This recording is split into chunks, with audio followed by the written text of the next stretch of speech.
আমাদের দেখাতে পারেনি। তারা আমাদেরকে বলেছে একটা প্রি ফিজিবিলিটি স্টাডি করা হয়েছিল, মানে প্রাক ফিজিবিলিটি স্টাডি। আর বাংলাদেশের ফিজিবিলিটি স্টাডিগুলোর কি নমুনা, এটা সবচাইতে ভালো জানেন সম্ভবত প্রফেসর আনোয়ার মোহাম্মদ। একটা টার্গেটকে চিন্তা করে তারপরে এখানে ফিজিবিলিটি স্টাডি লেখা হয়, এটা সম্পূর্ণ একটা বায়াস একটা ফিজিবিলিটি স্টাডি করা হয়। আর সেখানে এলিভেটেড এক্সপ্রেসের মতো এত বড় একটা প্রকল্পের ফিজিবিলিটি স্টাডি নাই। এবং এই প্রকল্প শুরু থেকে আজ পর্যন্ত বিতর্কের মধ্য দিয়ে যাচ্ছে। দেশের ভেতরে বিভিন্ন স্বার্থান্বেষী মহল এর মধ্যে কাজ করে, বিদেশি বিনিয়োগকারী সংস্থা যারা আছে তারা কাজ করে, এবং এই যে একটা দেশি বিদেশি চক্রের মধ্যে বাংলাদেশের উন্নয়ন কিন্তু আটকে গেল। এখন আমরা যখন বর্তমানে যে অন্তর্বর্তীকালীন সরকার, তাদের তিনজন উপদেষ্টা, মাননীয় উপদেষ্টা এখানে এসেছিলেন পার্কের আমাদের এই অবস্থা দেখে যেতে। যারা আন্দোলন করছেন, গাছ রক্ষা আন্দোলনের যারা মানুষ এখানে আছেন, তাদের সাথে কথা বলতে এসেছিলেন। তারা বলে গেলেন যে এটা আগে সরকার করে গেছে, আগে সরকারের চুক্তি করে গেছে, এখানে আমাদের কিছু করার নাই। অবশ্যই করার আছে, কেন থাকবে না? আপনারা এত বড় একটা আন্দোলনের মধ্য দিয়ে আপনাদের এই সরকার তৈরি হলো। গত সরকারের এই জনবিরোধী প্রকল্পগুলোকে রিঅ্যাসেস করার সুযোগ নেই, অবশ্যই থাকতে হবে। এখানে লাঠি টিলার যে প্রকল্পটি ছিল সেই প্রকল্পটি তো বাতিল করা হয়েছে, তাহলে এইটারও কিন্তু অ্যাসেসমেন্ট হওয়া উচিত। পুনরায় বিবেচনা করতে হবে, পুনরায় এটা মূল্যায়ন করতে হবে। আমরা পরিষ্কারভাবে বলতে চাই, এই পার্কের অবস্থা পুনরায় আগের পার্কের অবস্থায় ফিরে যেতে হবে। এখানে কোনো ধরনের এই যে সংযোগ সড়কটি এবং র্যাম্পটি, এটাকে বাতিল করতে হবে। এটা বাতিলের কোনো বিকল্প নেই, এটাকে বাতিল করতেই হবে। এটা পরবর্তীতে আপনারা যোগ করেছেন, এখন আপনারা বলার কোনো সুযোগ নাই যে এখানে 18% গাড়ি এখান থেকে উঠবে নামবে।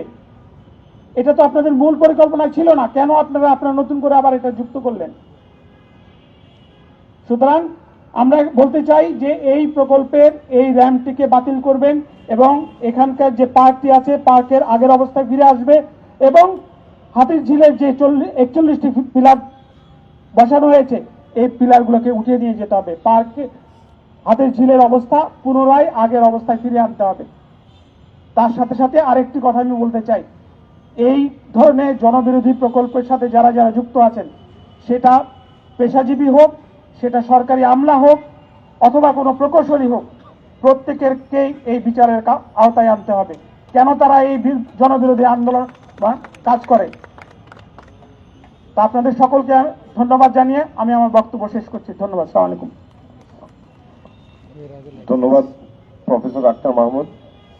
আমি আজকে এখানে আমাদের যারা আন্দোলন কর্মীরা যারা অবস্থান কর্মসূচি এখানে চালিয়ে যাচ্ছেন তাদেরকে একটু এখানে আসার জন্য অনুরোধ জানাবো। আহাদুল সিরাজ, নয়ন সরকার, ফয়সাল মাহমুদ, সৈয়দ মোহাম্মদ জাকির, তানভীর অভি, ইয়াসিন শরীফ, একটু পেছনে দাঁড়াবেন এসে, সৈয়দ মোহাম্মদ জাকির,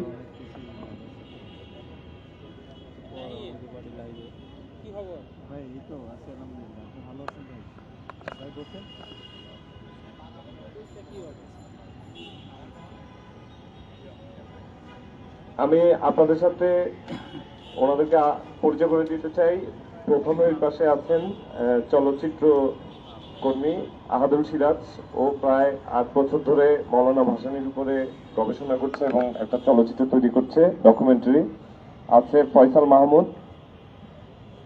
আপনারা জানেন ফয়সালের উপরে 8-9 দিন আগে একটা নৃশংস হামলা হয়েছে এবং ফয়সাল শিল্পী এবং তরুণ রাজনৈতিক কর্মী, ঢাকা মহানগর ছাত্র ইউনিয়নের সে সভাপতি। তারপর আছে নয়ন সরকার, পরিবেশ কর্মী। নয়ন আপনারা জানেন যে শুরুর দিক থেকে অত্যন্ত সোচ্চার ছিল এবং বাংলাদেশের প্রায় বর্তমান চলমান আন্দোলনগুলিতে নয়নের একটা বিশেষ উপস্থিতি আমরা দেখি। আছে ইয়াসিন শরীফ, পরিবেশ কর্মী। আছে তানভীর অভি, শিল্প নির্দেশক। আছেন শিল্পী সৈয়দ মোহাম্মদ জাকির, ইমন ভাই আমাদের একদম শুরুর দিক থেকেই সেই সোহরাওয়ার্দীর আন্দোলন থেকে শুরু করে এই পর্যন্ত আমাদের একজন মানে প্রাণের মানুষ। এই আমাদের যে স্পিরিটটা ধারণ করি সেটার অন্যতম মানুষ। আমাদের এখানে আছে গাছ রক্ষা আন্দোলনের সমন্বয়ক নাইমুল হাসান। নাইমুল আমাদের কাগজপত্র এবং লেখালেখি জিনিসগুলো বেশি করে। আপনারা এগুলো যা আয়োজন দেখছেন এগুলো কিন্তু সব আমরা এই মাঠে বসে করেছি, এবং আপনারা যা চিঠিপত্র ডিজাইন যা দেখেন এই আমরা এখান থেকেই যতটুকু করতে পারি সেটা করেছি। আমার কাছে মনে হয় যে আপনাদেরকে ধন্যবাদ।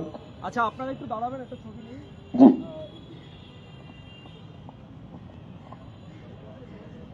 আমি ইবনুল সাইদ রানা ভাইকে একটু এখানে আসতে অনুরোধ জানাবো। ইবনুল সাইদ রানা,